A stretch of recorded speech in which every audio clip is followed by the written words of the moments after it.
Namaste, good evening all. Myself Dr. Aswathy Rajan. I'm an alumnus of Kerala Kalamandalam and also Hyderabad Central University. I got awarded PhD in dance from the University of Hyderabad this year. I'm so happy to be part of this great platform, such a vibrant platform like the Indian dance experience. I'm thankful to Yatnaseni ma'am for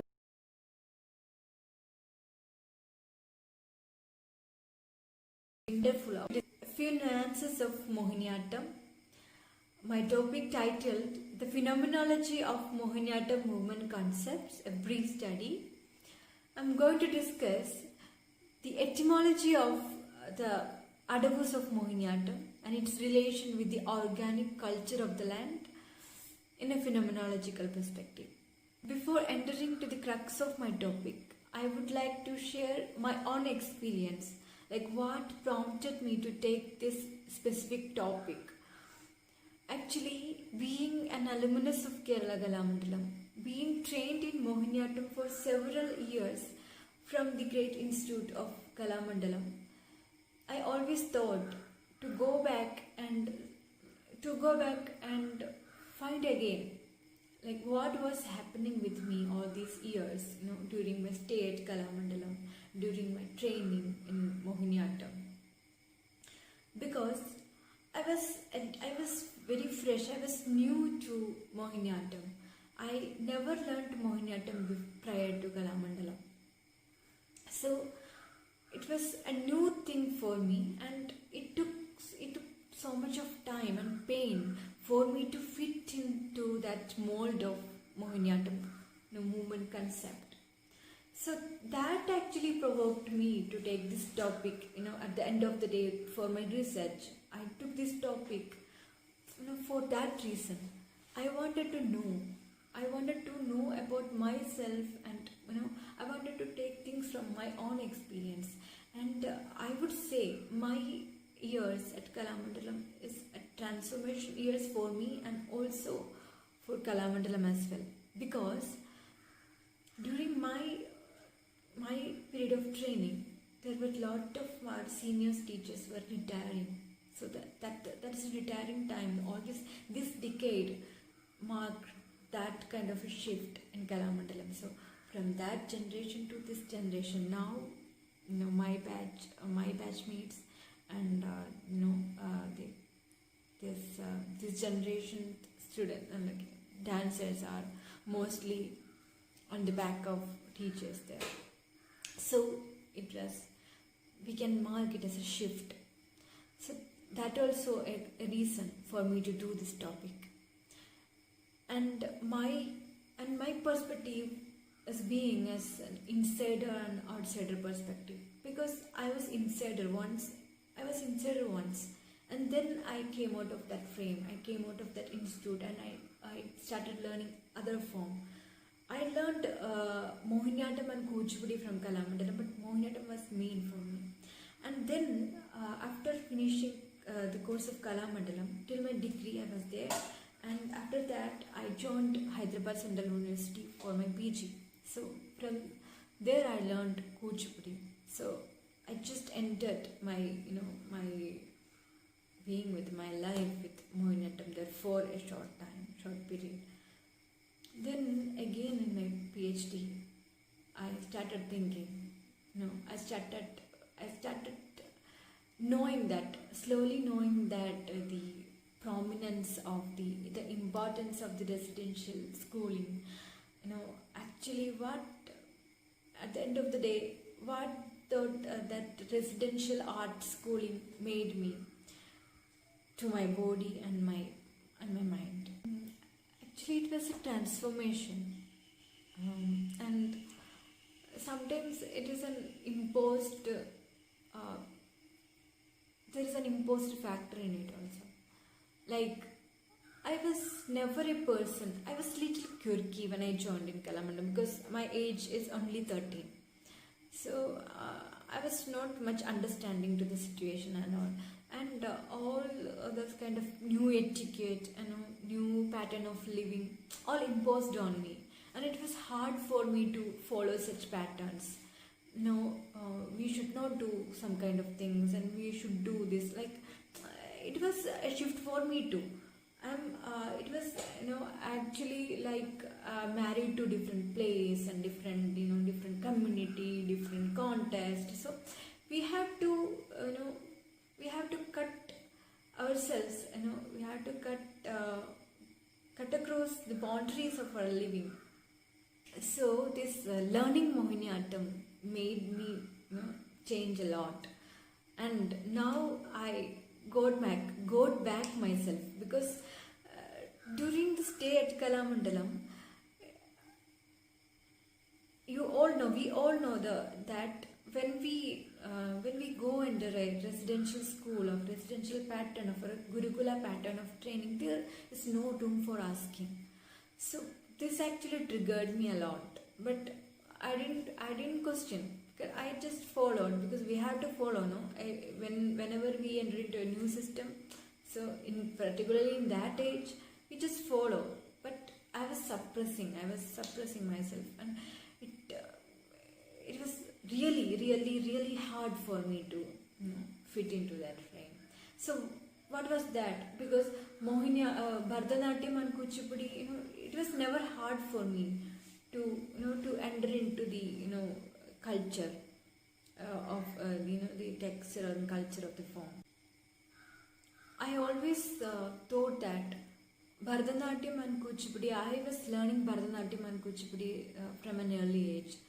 But being a Malayali, I didn't learn Mohiniyattam. And even I'm into this culture, I was born into this culture, it was hard for me to assimilate the essence of Mohiniyattam initially. It took a lot of time, and my gurus used to say, you can learn Mohiniyattam only from the age of, only from that age. And that age is an adolescence age. So for all of us, for all of the human being, adolescence age is the most transformational period of life. So I spent the most important phase of my life there in Kalamandalam. So altogether it was a transformation. So then during that, when I as an adolescent person, I was assimilating the social qualities, the pattern of life. This also actually put in onto the making of myself. So and it was intentional, not from me. I was unknowingly fit into that frame, but the surrounding, the people, the teachers, the seniors, the elderly people, all were imposing a certain kind of pressure on us, and it was a kind of suppression. I'm saying it all positively, because at the end of the day, the result was depositing some kind of quality into our body and mind, and that's how we are here. And I literally know about these prominent factors, these beautiful factors of residential schooling only after I left out the course. I left out the course, and only after few years I got to know how this body knowledge came in me, how I'm knowing about myself when I do dance, how this correction process happening its own. Then I understood that it's all from that residential schooling. So that's a different part. Now I'm going to discuss with you the underlying nuances of Mohiniyattam adavus. So one can only understand this underlying adavus when you have to rethink, you have to research about your existence, what happened during your training or what you are doing. Rather, as a novice, we used to imitate our guru. As a novice, we can only do that. This imitation is a method for studying for the initial phase. But after that, we even could modify it a little bit. We could improvise. But as a third phase, as a final phase, we have to rethink. We have to rethink the movement models imposed on us, or we have to rethink the whole journey of training. So, from where I got these beautiful factors about Mohiniyattam. As we all know, eroticism is always mildly on move in every movement patterns of Mohiniyattam. We all know that because eroticism, as I mentioned, there's certain factors which will remain in the systematized dance forms. In any dance forms, the peak eras, remainings would be there as some factors, some symbols. So this is one kind of that symbol, which reciprocate some era, some history of its existence. And yet another qualities are submissiveness and obedience. That's what I already mentioned, like how as a quirky person like me at the age of 13, how I became calm and cool and silent and disciplined. The underlying aspects of Mohiniyattam movements are eroticism, submissiveness, obedience, and spirituality. If the first three parts are attributed to the age of feudalism, the later part, the spirituality, actually comes from Bhakti movement. Bhakti movement, which reflected almost every dance form of India. But the usage of the take of bhakti, the take of spirituality, is actually a conscious activity of the creator, the artist. But the submissiveness and the qualities like submissiveness, eroticism, obedience are from the unconscious mind, because it is there in the unconscious being of that art form, because it is the remaining of that particular era in which the art form was more prominent. So the purpose of Mohiniyattam initially was that, like for feudal era, the purpose of Mohiniyattam was merely entertainment. It was entertainment oriented. And which sort of entertainment, that is yet another subject to talk about. But so it was more related to, more close to some eros.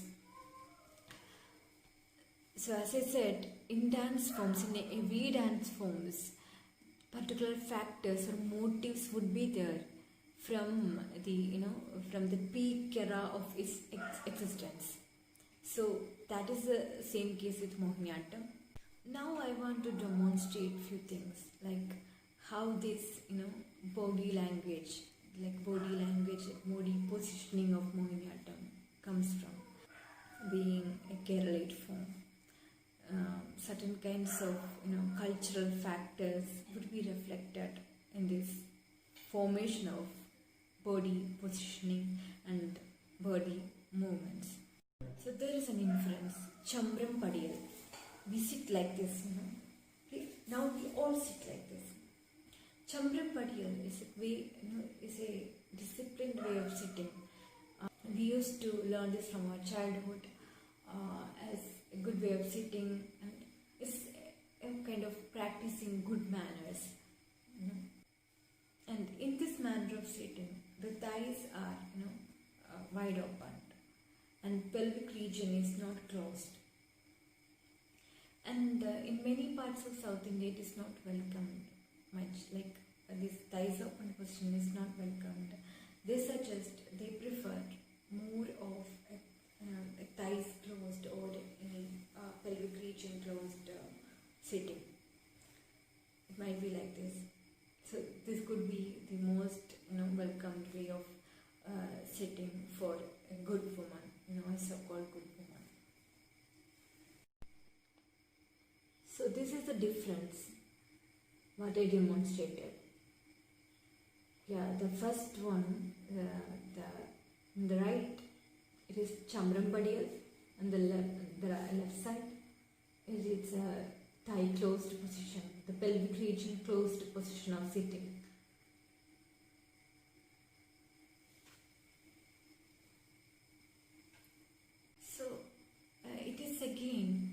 sign of domestication. Like, actually, who designed this kind of concepts? Woman should sit like this, woman should not sit like that. So that kind of ideology also reflected in the pattern of Mohiniyattam movements, because Mohiniyattam movements are designed by Nattuvanas, because the teachers were male. Teachers mostly the teachers were maternal uncles, as Mohiniyattam was practicing for Sambandha. So these factors also emerge. And now, how about the connection of this thais open question with Mohiniyattam? I would in-depth a quote from Kalyanikutti Amma, the doyen of Mohiniyattam, the mother of Mohiniyattam. She mentioned that Kulina Yuvadis, like elite women, used to practice Tiruvadira, but elite women doesn't practice. They never used to practice Mohiniyattam or Danceathon. But why? So that I could relate this movement, this movement ideas.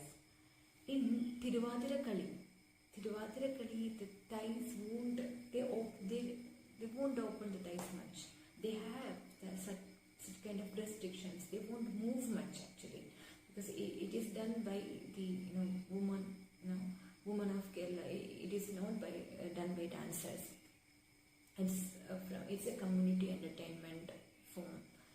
So and they won't open their thighs much. They kept it very close, and the movements also very subtle. They won't move their torso much also. But in Danceathon, we kept our thighs open and even our legs apart. Legs not closed, legs apart. This one. Shall we see that? Yeah. Here, the first two pictures are Tiruvadirakali, and there you see certain kind of movements which actually closing the pelvic region. The thighs are in that first picture. The thighs are crossing. So the thighs crossing movements comes a lot in this Tiruvadirakali, and it is actually mean that the pelvic region is much closed. And you see the Mohiniyattam, the Adamandi question you see now. There we kept our legs apart, also thighs, and the pelvic region is disposed. So this is one type of factor which underlies in the soul of Mohiniyattam, and some other qualities, some other interesting qualities also there. Like Mohiniyattam movements, it's circular. And why is circular? Most people used to say it is akin to spirituality. It evokes spirituality. But before going to that, there is another side of this circular concept. As Mohiniyattam is a feminine dance form, you see the female body is a compendium of circles, semicircles, half circles. Female body actually a manifestation of circles. So that reflects in the movement soul of Mohiniyattam. The core essence of Mohiniyattam is nothing but it's drawn from the womanness. It is characterized by the shape of female body, and how the Vartula Chalanam, as I said the first point, how the Vartula Chalanam connects to the spirituality. In Mohiniyattam and many other art forms of Kerala, the circular pattern, it's repetitive, almost repetitive. And in Mohiniyattam we have this Turipu. Actually we do this to both sides, and this circular movement actually invokes some kind of inner calling. Like it is centralized in an axis. The movement exists from an axis. So it concentrates on one axis, one point, and from that one point we make as this round movement. So when we do that, and repetitively when we do that, we actually concentrate on our body. Initially we concentrate on our body, and then the surrounding, and then our thought actually vanishes into nothingness. So that is the highest end of spirituality. We need time to go there. But this sort of Mohiniyattam movements actually, make us to reach there. When we practice it more intensely, more knowingly, actually we have to know our body first, know our movement, feel our movement first, then we have to leave that thought. Then we have to overcome it. We have to, come out of our body. That is the process happening in this. That is the spiritual process happening in the practice of Mohiniyattam. So now, again to the point, the etymology of movement concepts from the kitchen activities, how it's drawn from the kitchen activities. Yeah, there are a lot of movements in Mohiniyattam. Not only Mohiniyattam, in many dance forms, but especially as a female expression. Again, I would stress again, it is a female art form. It has certain kind of qualities of woman life of the land. I would like to demonstrate one movement pattern, how it comes from, how it transformed through different stages and end up in this sophisticated form. There are many adavus which existed in this pattern. There is an adavu in Kalamandalam literature called Dethitai. It is frequently occurred adavu, and I will show the adavu first, then I will demonstrate how it emerged or from where it emerged.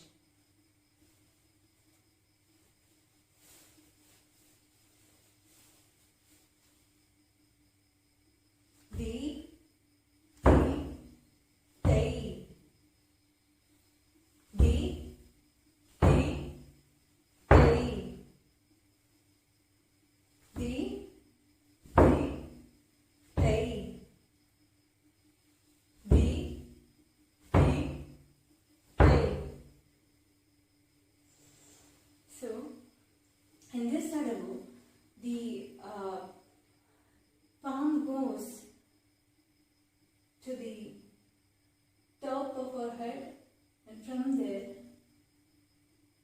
to the side end as Dora. So it goes like this. To up, and from there down. And our torso movement is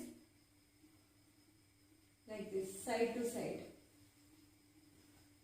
So when someone sees this Dithitai adavu, they suddenly remembers a pattern of Deshi style which occurs in many forms of Kerala called Kummi. Kummi does like this. So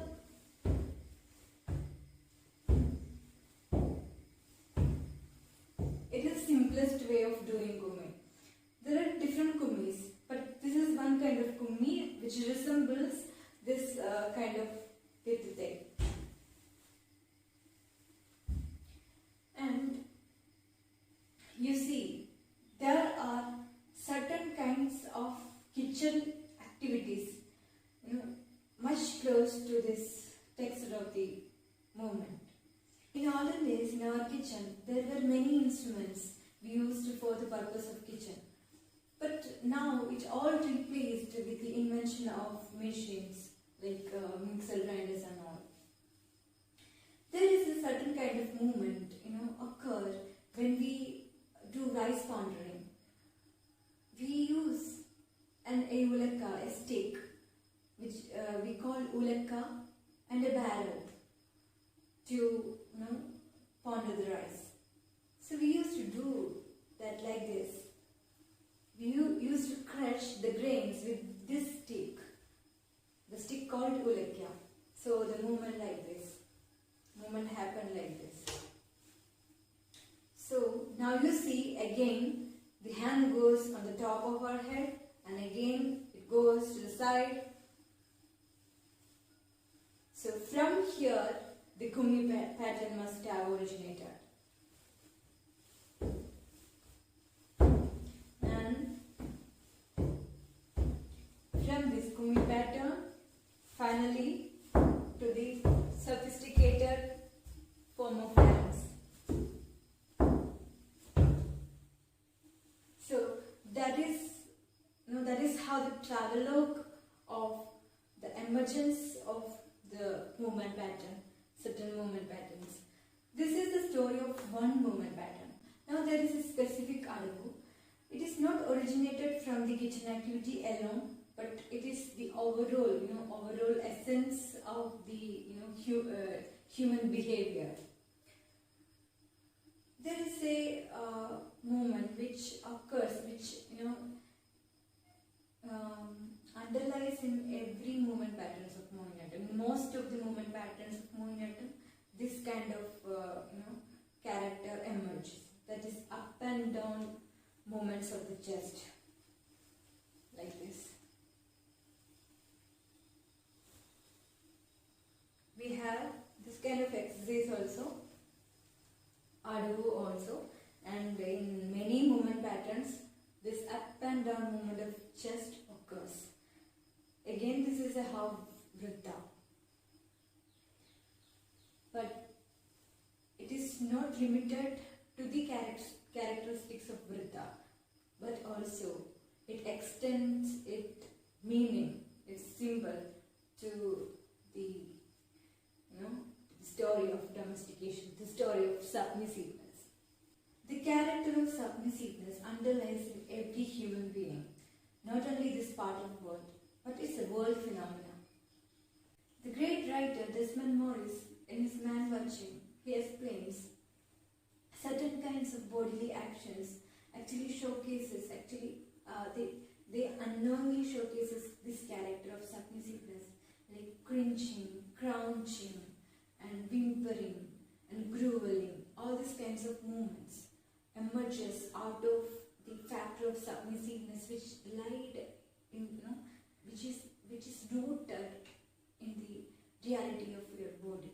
So in Mohiniyattam, it occurs as a sign of remaining, like the purpose of the form was there during that age. So that particular factor still remains, and we unknowingly follow it. Sometimes we unknowingly follows that pattern, like that pattern of submissive character. We actually continue with that sort of expression.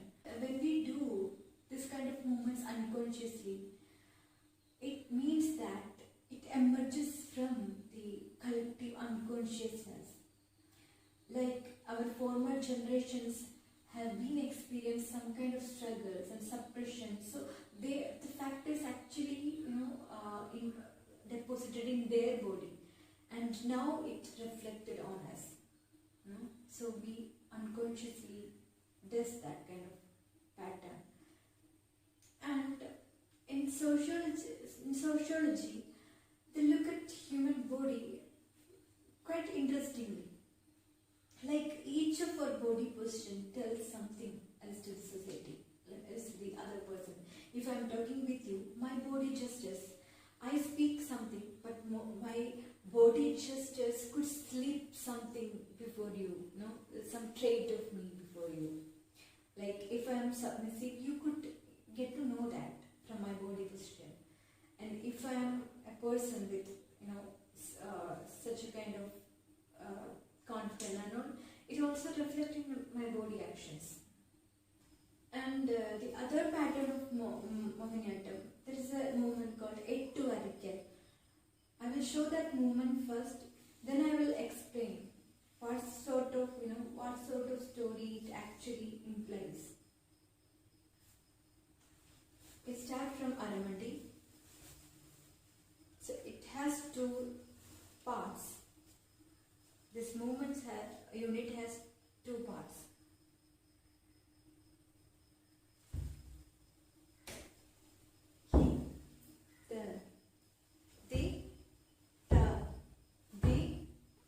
So I would like to focus on the later part, the second part of this adabu, because in this second part the hand goes like this. Also, we kept our face little up towards that mudra, and our body, we position our body to the side, like longing to this hand gesture.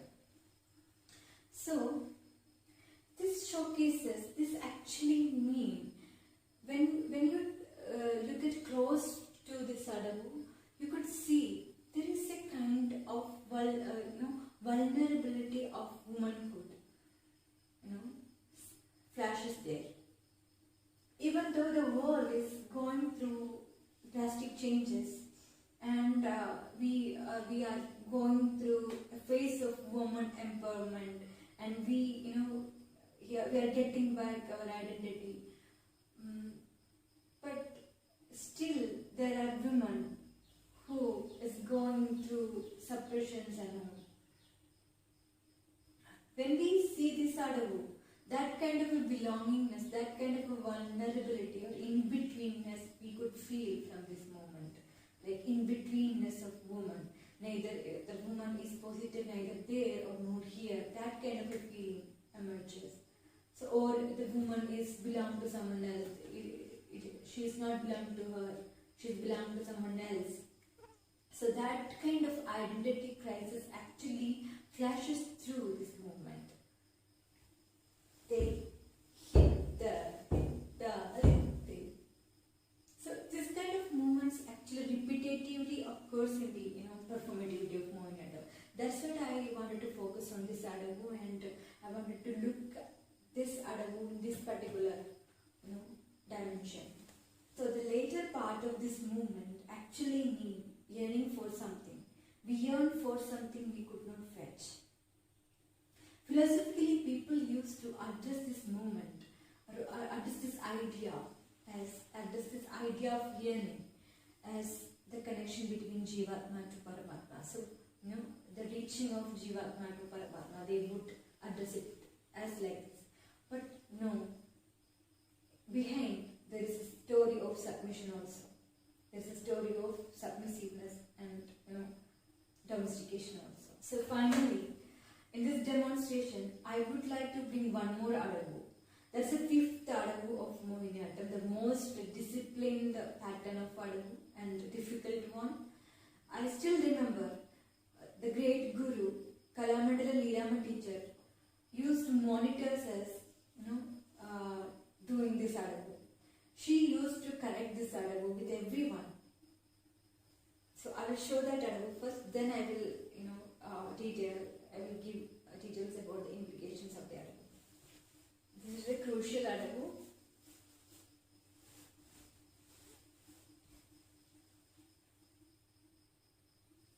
They, ki, the, ki,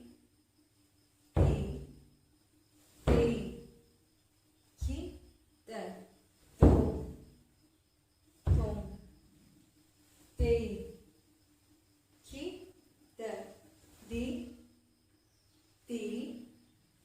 they, ki, to, they, ki, the, they, ki,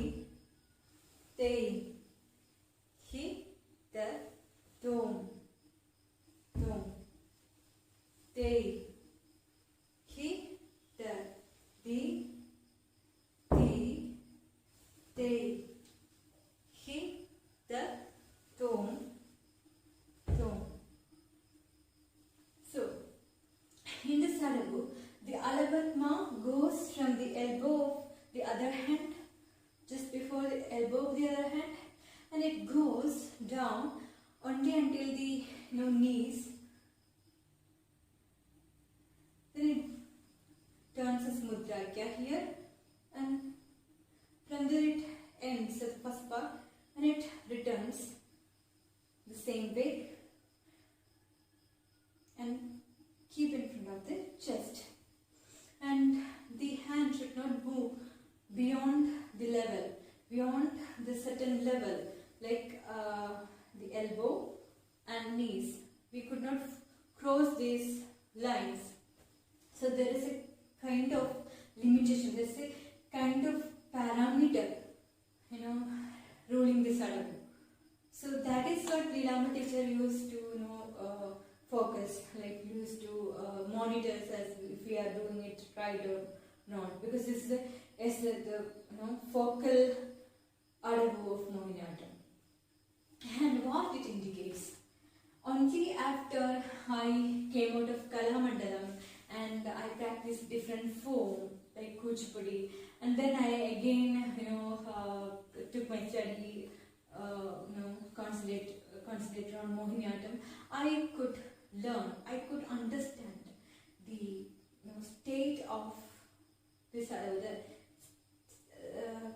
state of meaning of this adabu. It actually showcases nothing but obedience. Not submissiveness, obedience. A kind of discipline rules this adabu a lot. We could not move further. A kind of restrictions actually hold back this adabu. And when we do this adabu, we are more experiencing a kind of restrictions more than it is graceful, but more than its grace, when we practice this adabu, we have this kind of, we should not go beyond that. If accidentally also we could not slip off. That's what in our mind. That will be in our mind when we do this adabu. So the overall character of this adabu is nothing but obedience. Actually, it is a vast subject to cut short into the frame of 30 minutes or 40 minutes. So I just briefed the essence of this topic. I'm thankful to the organizers of TIDE, the Indian Dance Experience, and Yadna Seni ma'am for giving me this wonderful opportunity.